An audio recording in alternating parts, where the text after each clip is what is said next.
Factorisation chapter. देखो factorisation में factor जो वर्ड है ना, फैक्टर का मतलब क्या होता है? फैक्टर का मतलब होता है मल्टीपल फॉर्म। जैसे कोई भी नेचुरल नंबर है, मान लीजिए नेचुरल नंबर, हम एक नेचुरल नंबर लेते हैं 12, ठीक है, एक नेचुरल नंबर हम लिए 12, तो 12 का फैक्टर क्या क्या हो सकता है? 12 किस किस के टेबल में आता है? देखिए 2 के टेबल में आता है, ठीक है, 2 हो गया, 6 हो गया, 3 हो गया, 4 हो गया, 12 खुद हुआ, और हर किसी का हर नंबर का फैक्टर 1 और वह इटसेल्फ तो जरूर रहेगा, तो 1 भी हो गया फैक्टर। तो देखिए क्या क्या फैक्टर हो गया इसका? 12 का फैक्टर हो गया 1 2 3 4 6, ये 12 का फैक्टर हो गया। 1 2 3 4 6 12 का फैक्टर हो गया। तो ये था नेचुरल नंबर। नेचुरल नंबर यानी सिर्फ अगर नंबर हो उसका ये फैक्टर हुआ, यानी इन सबसे आप जो है फैक्टराइजेशन हुआ, नेचुरल नंबर का फैक्टर हुआ, ये नेचुरल नंबर फैक्टर 12 का। अब अगर मान लीजिए कि कोई एल्जेब्रिक एक्सप्रेशन लेते हैं आप, एल्जेब्रिक एक्सप्रेशन अगर आप लेते हैं तो एल्जेब्रिक एक्सप्रेशन में आप मान लीजिए कि सपोज 5xy लिया, ठीक है, 5xy लिए, तो आप देखिए यह किस किस चीज से ये मल्टीप्लाई है? ये देखिए 5 है, x है, y है और 1 तो रहेगा ही, तो ये क्या हुआ? इसका फैक्टर 5xy का फैक्टर क्या क्या हो गया? 5 हो गया, x हो गया, 1 हो गया और y हो गया है। अब अगर मान लीजिए यही एल्जेब्रिक एक्सप्रेशन आपको ऐसा लिखा हुआ है 3x into x plus 2, 3x into x plus 2, तो यहाँ पे क्या क्या फैक्टर हुआ? देखिए एक हुआ 3, एक हुआ x, और ये x plus 2 ये कंप्लीट एक टर्म है, तो x plus 2 कंप्लीट, ये नहीं कि x अलग से और 2 अलग से नहीं करने का, ये x plus 2 एक कंप्लीट टर्म है। तो यहाँ पे 3 फैक्टर हुआ, 3x into x plus 2 का 3 फैक्टर हुआ, 3x और x plus 2, ठीक है। तो इस तरह से हम जैसे फैक्टर फाइंड आउट करते हैं। तो फैक्टर आपको समझ में आया कि फैक्टर होता क्या है। अब जो फैक्टराइजेशन करते हैं ना, फैक्टराइजेशन का मतलब यह है कि जो भी जो आपका एडिशन फॉर्म में, सब्ट्रैक्शन फॉर्म में ऐसा बड़ा टर्म दिया है ना, उसको आप मल्टीप्लाई के फॉर्म में, स्मॉल फॉर्म में लिखिए, फैक्टर के फॉर्म में लिखिए। तो फैक्टराइजेशन का अलग अलग मेथड होता है। तो जो पहला मेथड होता है फैक्टराइजेशन का, वह है कॉमन फैक्टर, कि आप कॉमन फैक्टर उनमें से लीजिए। तो पहला जो मेथड है फैक्टराइजेशन का वह है कॉमन फैक्टर। यह एक मेथड है जिसमें आप कॉमन टर्म लीजिए, आपका जो एक्सप्रेशन दिया है उसमें कॉमन टर्म क्या है, आप उसको लेकर के जो है सो आप फैक्टराइजेशन कर सकते हैं। मान लीजिए जैसे कि आपको कोई एक एक्सप्रेशन ऐसा दिया गया हो 5xy प्लस 10x, ठीक है, ये एक एक्सप्रेशन दिया है, expression 5xy plus 10x।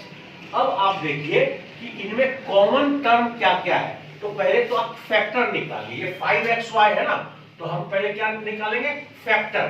Factor क्या क्या है? इसका फैक्टर 5 है, x है और y है, ठीक है। और दूसरा हमारा टर्म क्या है? 10x। तो 10x का फैक्टर क्या क्या है? ये देखिए 10 है, तो 10 का फैक्टर हो सकता है 2 और 5, तो 2 और 5 हुआ, और यह x है, 10x है, तो x तो रह गए फैक्टर, और 10 का फैक्टर 2 और 5 हो गया। तो अब आप देखिए कि इसमें कॉमन क्या क्या फैक्टर है। देखिए 5 जो है वो इसका भी फैक्टर है और इसका भी फैक्टर है, तो 5 कॉमन हो गया। उसके बाद देखिए x जो है इधर भी है और x जो है इधर भी है, तो कॉमन हो गया। तो जो कॉमन फैक्टर है ना, उसको हमें कॉमन लेना पड़ेगा। तो ये 5xy प्लस 10x, ठीक है। तो इसमें हम क्या करेंगे कि जो है सो 5, यहाँ पे देखिए 5 कॉमन है, तो हम लोग 5x कॉमन लिए, तो यहाँ पे क्या बचा? यहाँ पे y बचा, और इसमें क्या बचा? हम यहाँ पे 5x लिए, x कॉमन आ गया, और अगर हम 5 कॉमन ले लिए तो यहाँ पे क्या बचा? 5 2 10 होता है, तो यहाँ पे क्या बचा? 2 बचा, ठीक है। तो ये क्या हो गया? 5xy प्लस 10x का फैक्टराइजेशन हो गया। अब आप अगर इसको मान लीजिए, इसको अगर आप सिंपलीफाई कीजिएगा तो देखिए 5x into y 5xy, 5x into 2 10x। तो इसी को हम लोग करते हैं फैक्टराइजेशन, ये कॉमन फैक्टर से। कॉमन फैक्टर से ये फैक्टराइजेशन हुआ, ये फर्स्ट मेथड है कॉमन फैक्टर का। इसके बाद जो दूसरा मेथड है, दूसरा जो मेथड होता है वो होता है ग्रुपिंग का। ग्रुपिंग मतलब आप ग्रुप बनाइए। ग्रुप जो है कभी भी क्या होता है, दो ग्रुप का हम लोग ग्रुप बना, दो का तो दो का हम लोग जैसे ग्रुप बनाएंगे। जैसे मान लीजिए कि आपको इक्वेशन ऐसा दिया हो 2xy plus 3x plus 2y plus 3 plus 2y plus 3, आपको ऐसा दिया हुआ हो एक्सप्रेशन, ठीक है। तो आप पहला क्या देखिए, जब ग्रुपिंग मेथड से आप ये देखिए कि ऐसा कौन सा दो टर्म है जिसमें कुछ कॉमन आ रहा है। तो हम देखते हैं कि ये यहां पे देखिए 2xy है, ठीक है, और यहां पे देखिए यहां पे ये 2y है। तो इसमें हम देख रहे हैं कि 2 जो है और y जो है वो कॉमन है। 2xy का फैक्टर 2 है, x है, y है, और 2y का फैक्टर 2 और y है। तो दोनों ही टर्म में 2 और y कॉमन है। और इसमें देखिएगा तो ये 3x है, 3 का फैक्टर 3 और x, और यहाँ पे 3 का फैक्टर 3, तो सिर्फ 3, तो 3 तो कॉमन है इनमें। तो हम क्या करेंगे, इससे ये 2xy और 2y से क्या करेंगे, 2y कॉमन लेंगे। 2y अगर कॉमन लीजिएगा तो यहाँ पे क्या बचा, x बचा, और यहाँ पे क्या बचा, 1 बचा, क्योंकि 2y पूरा कॉमन लेंगे तो 1 बचा। अब ये देखिए बीच में प्लस का साइन है तो प्लस का साइन दिए। अब इन दोनों टर्म में देखिए 3 कॉमन है तो 3 कॉमन ले लिए। अगर यहां से 3 कॉमन लिए तो क्या बचा, x, और यहां से 3 कॉमन लिए तो क्या बचा, 1 बचा, x प्लस 1। अब देखिए यहाँ पे ये x प्लस 1 है और ये x प्लस 1, ये दोनों सेम टर्म है, तो हम लोग कॉमन ले लेंगे x प्लस 1 को। x प्लस 1 को अगर आप कॉमन ले लीजिएगा तो यहाँ पे क्या बचा, ये 2y और यहाँ 3 बचा, यानी 2y प्लस 3 हो गया। तो यह जो है सो x plus 1 into 2y plus 3 क्या हुआ, फैक्टराइजेशन ऑफ दिस एक्सप्रेशन। आप अगर इसको मल्टीप्लाई करके जो है सो सिंप्लीफाई कीजिएगा तो आपको यही मिलेगा। तो ये ग्रुपिंग मेथड हुआ। ग्रुपिंग मेथड से हम लोग इस तरह से जो है सो सॉल्व करते हैं, फैक्टराइजेशन करते हैं।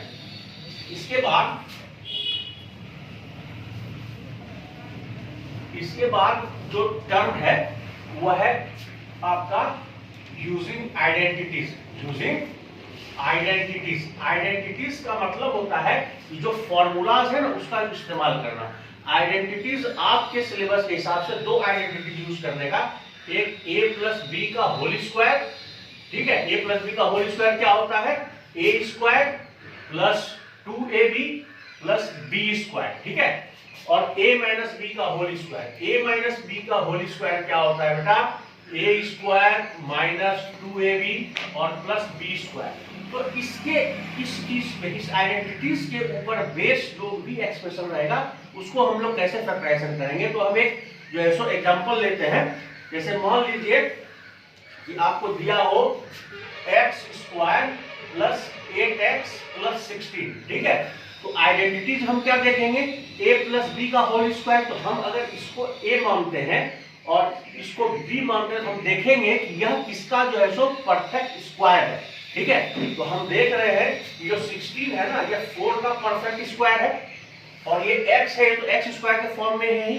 तो अगर हम इसको a मान लेते हैं x को और 4 को अगर हम b मान लेते हैं तो ये बीच में क्या होता है, 2ab होता है। तो अगर मान लीजिए a हम मान लिए x को और b मान लिए हम 4 को। 4 क्या है, 16 का होल स्क्वायर है, तो बीच में हमारा क्या होता है, 2ab होता है। a प्लस b का होल स्क्वायर में 2ab होता है। तो ये देखिए 8x को हम लिख सकते हैं ना 2 इंटू x इंटू 4, 8x को लिख सकते हैं 2 इंटू x इंटू 4, 8x हो गया। तो देखिए 2ab के फॉर्म में आ गया। तो हम लोग इसको x square plus 8x plus 16 को लिख सकते हैं ऐसा कि x square plus 2 into x into 4 और प्लस 16 को लिख सकते हैं 4 का स्क्वायर, ठीक है। तो देखिए ये बन गया a square plus 2ab plus b square. तो हम लोग इसको क्या लिख सकते हैं, x प्लस 4 का होल स्क्वायर, x प्लस 4 का होल स्क्वायर। और इसको आप सिंपल फॉर्म में ऐसा लिख सकते हो कि x प्लस 4 और इंटू x प्लस 4। तो ये क्या है, आपका फैक्टराइजेशन हो गया इसका, x square plus 8x plus 16 का factorisation x plus 4 into x plus 4। तो ये आपका यूजिंग आइडेंटिटीज हो गया। हो गया फोर्थ जो है ना, फोर्थ मोस्ट इंपॉर्टेंट है, वो बहुत ही इंपॉर्टेंट है फोर्थ। वो हम लोग करते हैं middle term splitting. Middle term splitting का मतलब होता है कि बीच के टर्म को स्प्लिट करना। Middle term splitting method, middle term splitting method. इसमें हम लोग बीच के टर्म को ना स्प्लिट करते हैं। ये देखिए मिडिल टर्म स्प्लिटिंग मेथड जो है ना, बेसिकली वह जो इक्वेशन होता है वह क्वाड्रेटिक इक्वेशन के फॉर्म में होता है। क्वाड्रेटिक इक्वेशन का मतलब होता है जब अननोन वेरिएबल का पावर 2 हो तो उसको हम लोग कहते हैं क्वाड्रेटिक, और लीनियर इक्वेशन कहते हैं जब हमारा जो डिग्री है वो 1 होता है अननोन वेरिएबल का। तो यह जो है ना ये इक्वेशन इस फॉर्म में रहता है, ax² plus bx plus c equal to 0। आई बात समझ में? यहाँ देखिए a जो है कोएफिशिएंट है x² का, b कोएफिशिएंट है x का और c कांस्टेंट है। a b c तीनों कांस्टेंट होते हैं और x जो है वो अननोन वेरिएबल है। तो हमें जो है ना ये मिडिल टर्म स्प्लिटिंग है, तो मिडिल टर्म कौन सा है? ये b है। हमें b को स्प्लिट करना पड़ता है। वो स्प्लिट कैसे करते हैं? ये जो b है ना, इसको आपको दो टर्म में जो स्प्लिट करने का, आप ऐसा स्प्लिट कीजिए कि उस दो टर्म को हम प्लस करें कि माइनस करें, रिजल्ट हमारा b आना चाहिए। और दूसरा बात कि वह जो दो टर्म है ना जिसमें हम इसको स्प्लिट किए, उन दो टर्म को अगर हम मल्टीप्लाई करें, प्रोडक्ट निकालें तो उसका प्रोडक्ट इस a और c के प्रोडक्ट के इक्वल होना चाहिए। a यानी x² कोएफिशिएंट और c कांस्टेंट। यानी कि मान लीजिए कि सपोज b को हम स्प्लिट किए b1 और b2 में, ठीक है? तो b1 और b2 में अगर हम स्प्लिट किए b को, ठीक है, तो b इक्वल टू क्या आना चाहिए? b1 प्लस b2 आना चाहिए। और b1 इंटू b2 अगर हम करें तो ये क्या आना चाहिए? a इंटू c के इक्वल आना चाहिए। तो इस मेथड से हम लोग स्प्लिटिंग करते हैं, इस मेथड से हम लोग स्प्लिट करते हैं, ये टेक्निक यूज करके। तो इस मिडिल टर्म स्प्लिटिंग का अगर हम एक एग्जांपल लें, मान लीजिए ये x² है प्लस 5x है और प्लस 6 इक्वल टू 0 है। अगर ऐसा इक्वेशन आपको दिया है तो देखो मिडिल टर्म इसमें कौन सा है? ये 5x है। हम क्या कहें आपको? इसको ऐसा स्प्लिट कीजिएगा कि उसको हम प्लस करें उन दो टर्म को या माइनस करें तो ये b के यानी 5 के इक्वल आना चाहिए। और उसको अगर हम मल्टीप्लाई करें तो वह किसके प्रोडक्ट के इक्वल आना चाहिए? x² का कोएफिशिएंट और c के। x² का कोएफिशिएंट यहाँ पे 1 है और 6 है, तो 1 इंटू 6 होगा, 1 इंटू 6 होगा।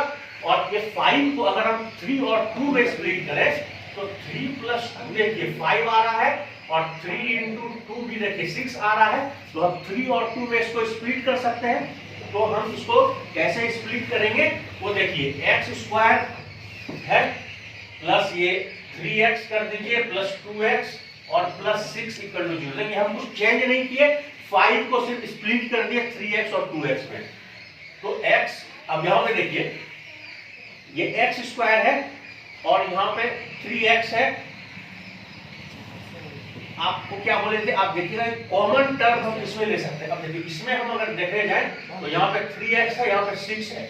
ये 6 जो है वो 3 के टेबल में आता है, तो हम इसमें जो है सो 3 को कॉमन ले सकते हैं। तो हम 3x और 6 में कॉमन लेंगे। और यहाँ पे देखिए इसमें देखिए ये जो टर्म है x² और 2x, इसमें जो है सो x कॉमन है, तो हम इन दो टर्म में x² और 2x में x कॉमन लेंगे। या इसको आप पहले ऐसा लिख लीजिए, x² प्लस 2x प्लस इधर लिख लीजिए 3x प्लस 6 इक्वल टू 0। अब आप यहाँ पे इन दोनों से x कॉमन लीजिएगा तो क्या हो जाएगा? यहाँ पे x बचेगा, x² से अगर हम x कॉमन ले लिए तो x बचा। और यहाँ पे क्या बचा? x 2x में से x तो कॉमन ले लिए तो क्या बचा? 2 बचा। प्लस यहाँ पे प्लस है, इसके लिए प्लस साइन लीजिए। अब यहाँ पे देखिए 3x और 6 है, 3 तो कॉमन ले सकते हैं हम। अगर हम यहाँ पे 3 कॉमन लिए तो 3x में क्या बचा? x बचा बेटा प्लस 6 से हम 3 कॉमन लिए तो 3 के टेबल में पढ़िएगा तो 3 2 या 6 होता है, तो यहाँ पे 2 बचा। अब ये x प्लस 2 दोनों सेम है तो हम कॉमन ले लिए x प्लस 2 और यहाँ पे क्या बचा? x plus 3। तो क्या हो गया?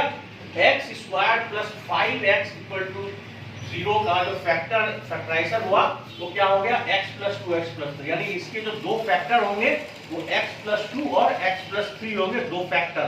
ठीक है, देखिए एक और जो है सो हम लेते हैं इसी मिडिल टर्म का एक और एग्जाम्पल लेते हैं। मान लीजिए ऐसा हो 6x² minus 13x plus 6 equal to 0। तो देखो अब ये मिडिल टर्म हमको यहाँ पे 13 है, 13 को स्प्लिट करना है दो इसमें, ऐसा इसमें कि उसको अगर हम सम करें या सब्ट्रैक्ट करें तो 13 होना चाहिए, और उनको अगर हम मल्टीप्लाई करें तो a, यहाँ पे a क्या है देखिए 6 है, x² कोएफिशिएंट 6 और यहाँ पे c 6, तो 6 into 6 36, तो 36 आना चाहिए इन दो स्प्लिटेड टर्म का प्रोडक्ट। तो देखिए 6 into 6 36 है ना, तो 36 जो है 36 का फैक्टर क्या क्या हो सकता है।